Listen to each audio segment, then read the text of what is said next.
ਜਿਹੜਾ ਕਰੇਗਾ ਧੋਖਾ ਹੋਵੇਗਾ ਉਹ ਖਾਨ ਖਾਨ ਮਜ਼ਦੂਰੀ ਤੇ ਖਾਨ ये हाल ठीक ही खैर है जो आंध्रा मेरी वीडियो बना तरीन दा मेला शुरू थी गया जिन्हें दोस्त मेला देखना होवे सारे नाल राबता करे सो असाई मेला दे दे वदू एंजॉय वदे करनू ते आज शाम के नवी शो जेरे वन वो भी शुरू थी वे सन झूले वगैरह भी आ गए मौत देखू ते रेल भी ब्याह भी काफ़ी चीज़ां हैं पिया जिन्हें तो नाल नाल लिखे सू असा जवान रेल चलाना पैना अपना इन्हें जवाना जिन्हें पूछते थे उस्ताद जी क्या हाल है ठीक हो खरिया तो मेला कदा शुरू थी ना पाए मेले का जी वो ठेकेदार बैठे ना उमें वैसे ये सामान कदा दा तुसा गिन कने आए पियो शाम दा कोई शो मो थी ना है शुरू लोग अंदा है इतने आंधी सिर्फ खुसरे में खड़ा लीमान झूठा लेना लीमान कहीं नहीं अच्छा अच्छा खुसरे वेखण अंदर ये गाल है कर लो मेहरबानी ये माहौल तेरे सामने हुन क्या हाल है जा खैर है मेला दे वो तो चाचा ने वो तो कल कने शुरू थी वैसी अच्छा अच्छा अच्छा दूजा दी मार शो पकड़ होती शाम दा ज्यादा रौनक थी जंदी है ना यार ये अपना चाचा ने वदन बाल बलोड़ियां को आंदी वदन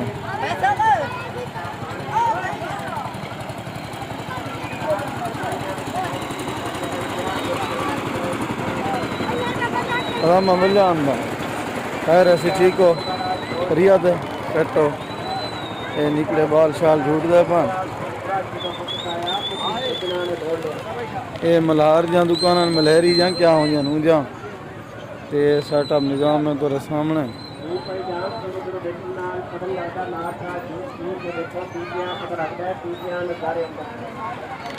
किंग सुपरस्टार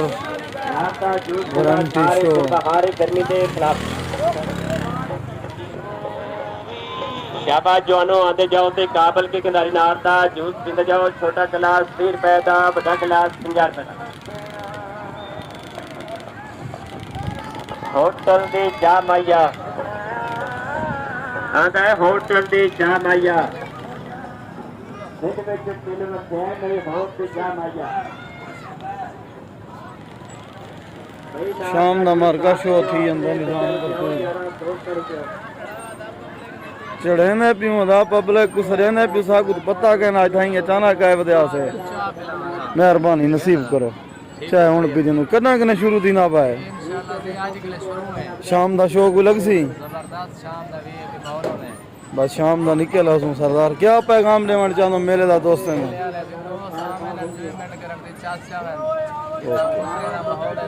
आया ए मार का निकले बाल बलोड़े चास ने पान